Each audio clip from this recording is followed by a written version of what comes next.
A paz do Senhor, queridos! Estamos iniciando mais uma videoaula subsídio de seu canal EBD Fácil e Motivadora.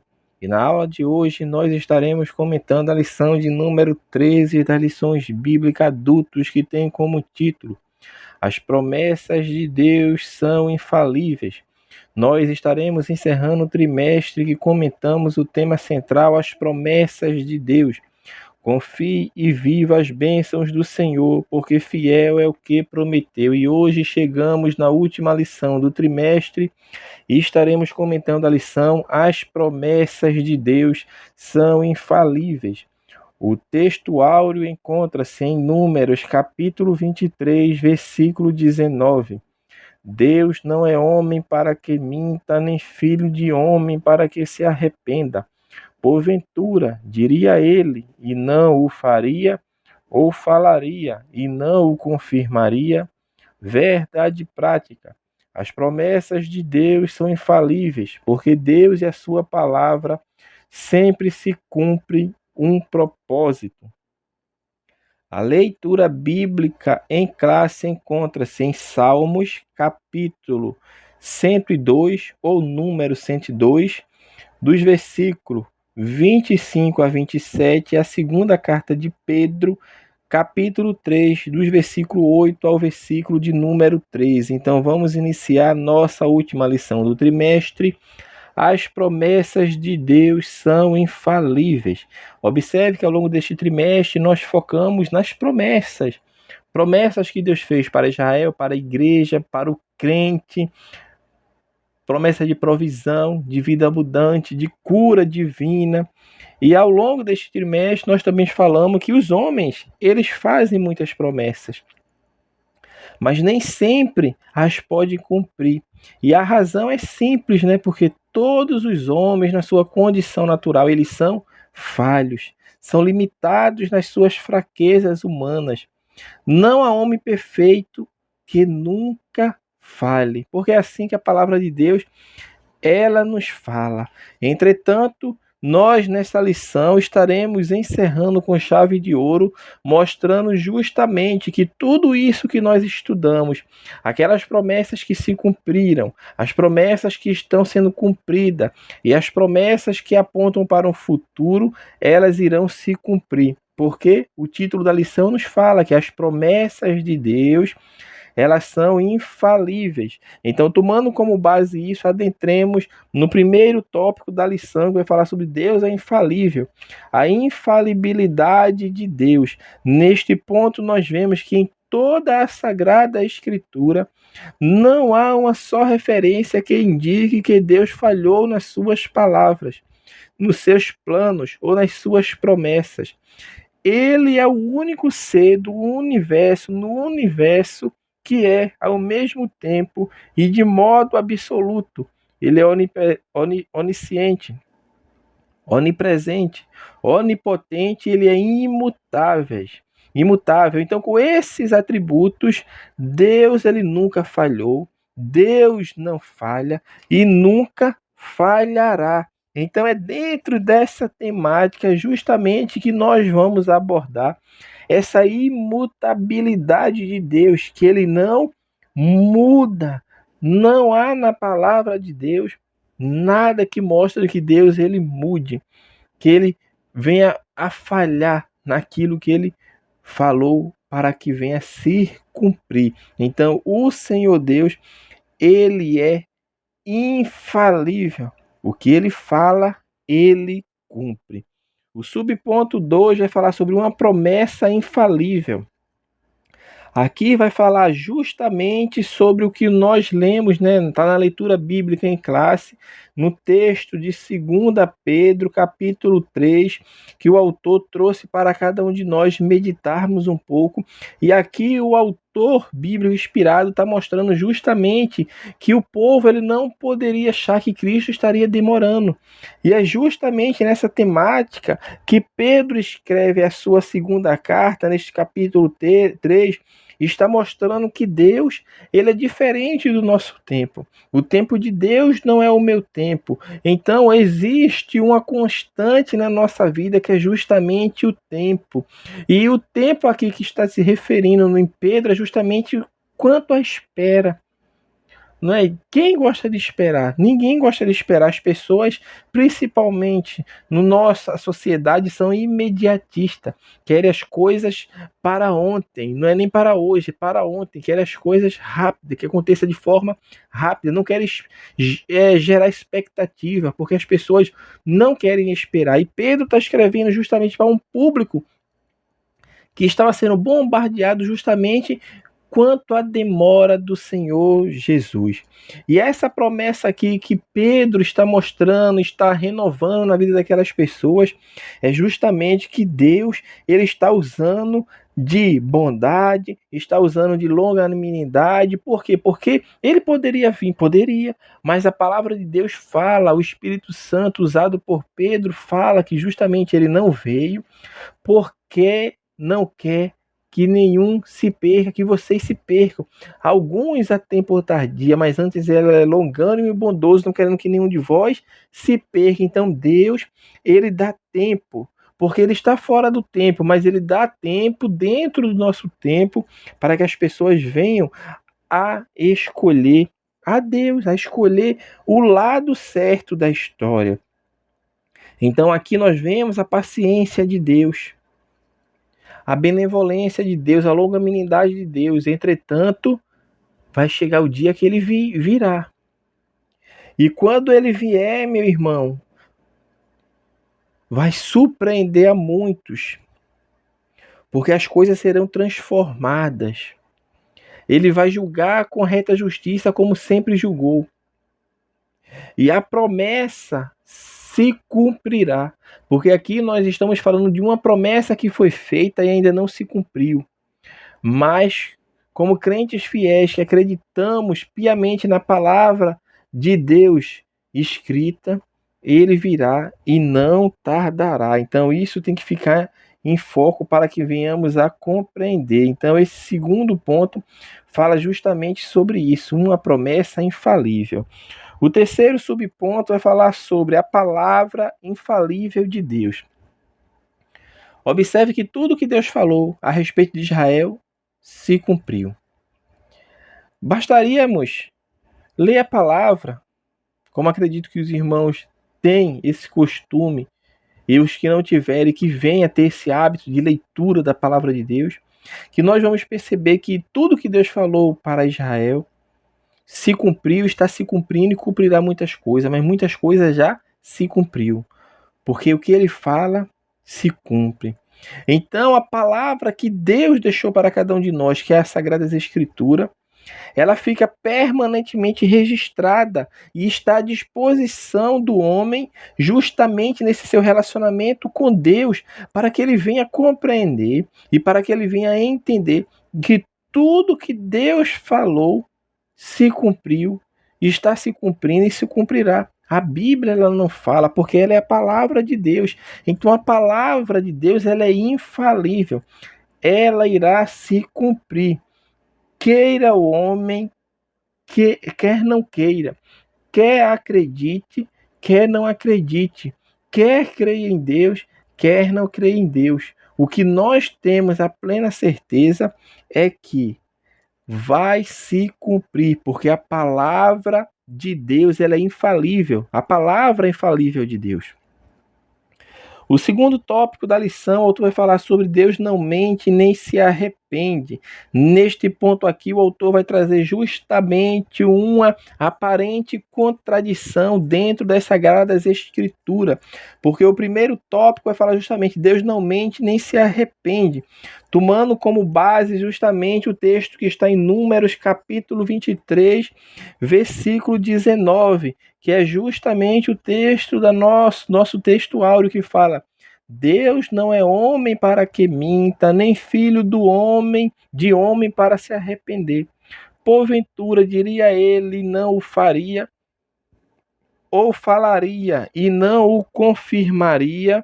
Então o autor pegou justamente essa palavra desse versículo, né, que Deus não é homem para que minta, nem filho do homem para que se arrependa. E vai mostrar justamente que é isso que a palavra de Deus vai nos mostrar, né? Que Deus, ele vela para cumprir com a sua palavra. Nós falamos sobre isso no início do trimestre, né? Que Deus mostra para Jeremias uma vara de amendoeira e diz para Jeremias: Jeremias, eu velo sobre a minha palavra para cumprir.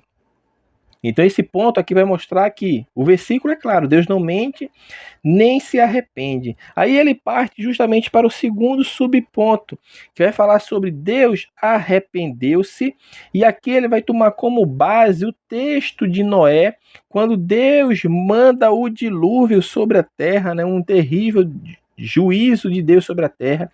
E Noé, durante 120 anos aproximadamente ali, está pregando a justiça para que o povo venha se converter de seus maus caminhos. Os 120 anos, nós até falamos em uma lição neste trimestre justamente sobre isso, que não fala ali que foi a idade limitada do ser humano, não. O tempo de limite ali foi os 120 anos, era o tempo máximo que Noé teria para construir a arca, como de fato aconteceu. Noé construiu a arca próximo ali de 120 anos. Então, 120 anos era o tempo que Deus deu para a humanidade se arrepender à época de Noé. Entretanto, nós conhecemos a história e sabemos o que aconteceu. Em Gênesis capítulo 6, do versículo 5 ao 7, a palavra de Deus nos fala: E viu o Senhor que a maldade do homem se multiplicara sobre a terra e que toda a imaginação dos pensamentos de seu coração era só má continuamente. Então arrependeu-se o Senhor de haver feito o homem sobre a terra, e pesou-lhe em seu coração. E disse o Senhor: Destruirei de toda a face da terra o homem que criei, desde o homem até ao animal, até ao réptil e até a ave dos céus, porque me arrependo de os haver feito. Então o autor aqui está trazendo justamente, no primeiro ponto, um texto que vai mostrar que Deus não mente nem se arrepende, e neste ponto aqui, a palavra de Deus, né, mostrando aqui na nossa tradução da Almeida Revista e Corrigida, que traz justamente isso, que Deus, a palavra falando então, arrependeu-se o Senhor de haver feito o homem sobre a terra. E lá no finalzinho fala do versículo 7, justamente porque me arrependo de os haver feito. E agora, uma aparente contradição, que é o último subponto deste tópico aqui, justamente para explicar essa aparente contradição. Então, no texto de Gênesis 6, que é este último aqui do segundo subponto, na maioria das nossas versões bíblicas está escrito que arrependeu-se o Senhor de haver feito o homem sobre a terra, né? E por que me arrependo de haver feito? O versículo 7.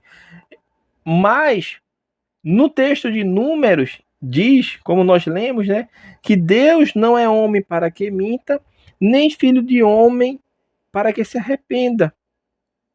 E o que entendemos pela palavra de Deus? É justamente que ele não se arrepende como um homem.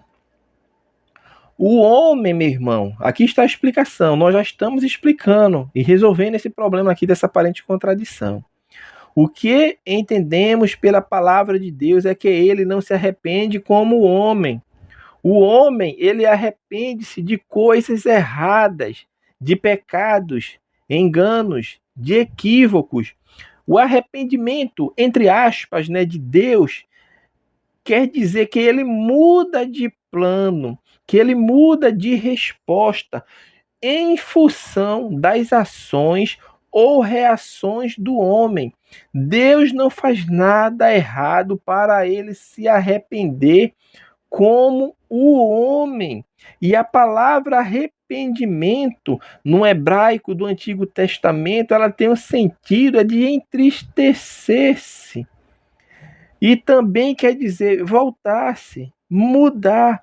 Então, assim, com base nessa referência linguística, né, do hebraico do Antigo Testamento, vem na raiz da palavra, nós podemos dizer que o Senhor ele ficou triste por haver criado o homem e mudou de plano em relação à humanidade, resolvendo destruir a humanidade sobre a terra e preservando apenas Noé e a sua família, justamente para depois do dilúvio repovoar a terra com o homem e com os animais. Então isso é uma aparente contradição.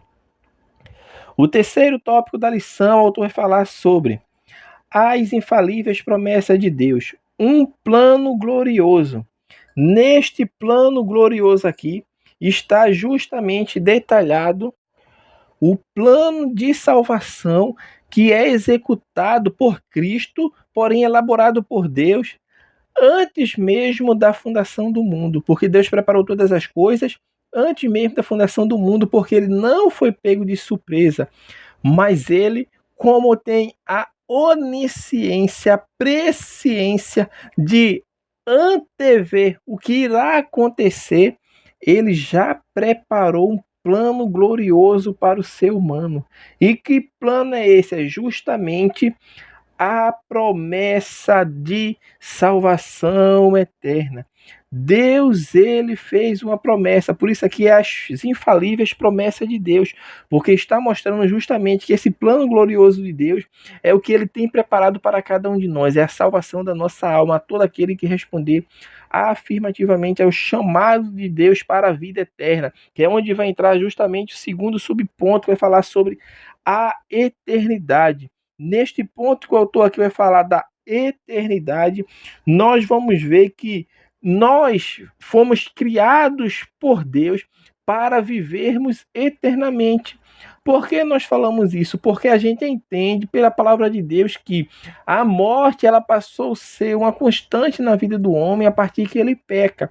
Mas você não vê Deus pronunciando palavra de morte para o homem antes do pecado, mas fala para ele: guardar e cuidar do jardim, porque ali ele viveria. Não fala de morte. Observe que a morte, quando ela entra na vida da humanidade, ela não fica restrita unicamente ao ser humano, mas também aos animais, porque os animais também foram afetados, como toda a natureza. Então, a eternidade sempre foi o plano original de Deus. E esse plano de Deus, meu irmão, é uma promessa infalível, porque ele nos prometeu a vida eterna. Aquele que crê nele, mesmo depois da morte, viverá, porque aqui ele está falando de um plano glorioso para a salvação da igreja, daqueles que estão na igreja, que é o corpo invisível de Cristo nesta terra. Então, Deus, ele fez uma promessa de vida eterna, e essa vida eterna está justamente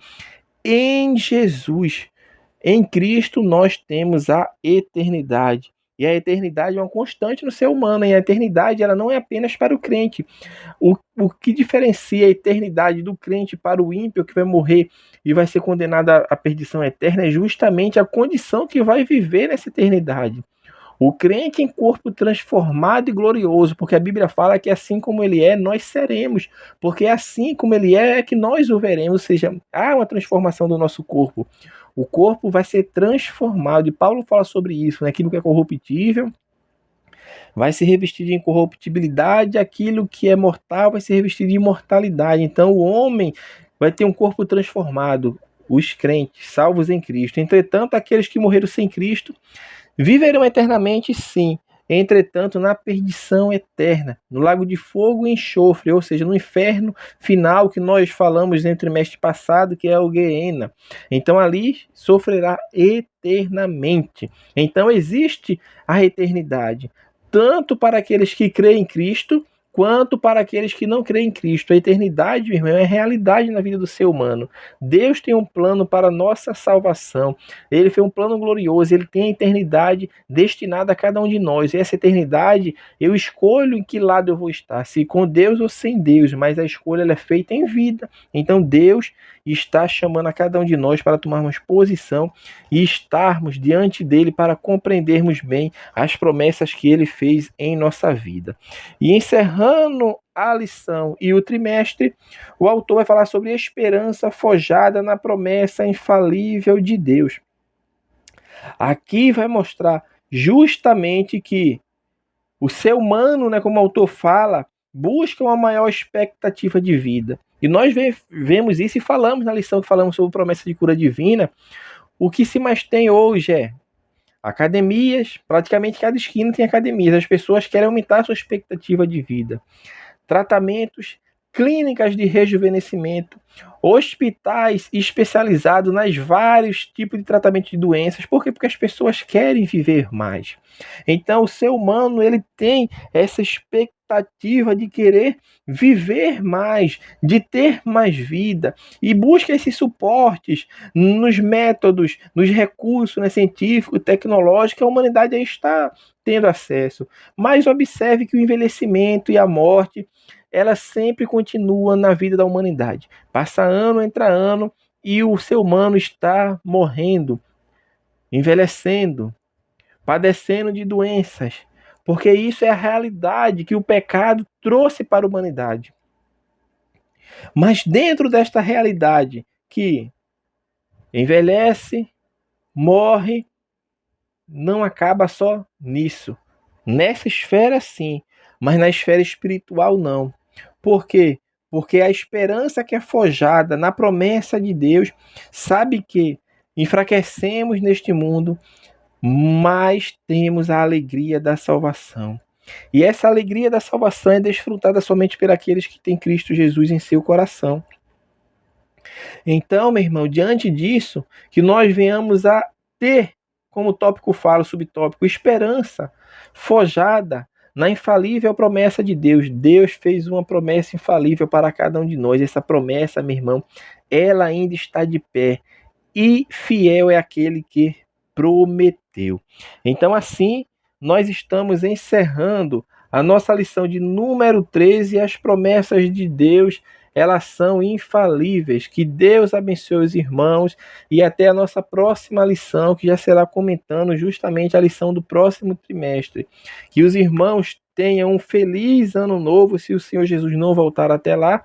E ano que vem, se Jesus não voltar, porque ansiamos pela volta dele hoje mesmo, estaremos aqui, caso o Senhor Jesus não venha. Que Deus abençoe os irmãos e permaneçamos firmes, sempre constantes e abundantes em toda a obra do Senhor, sabendo que nosso trabalho não é vão no Senhor.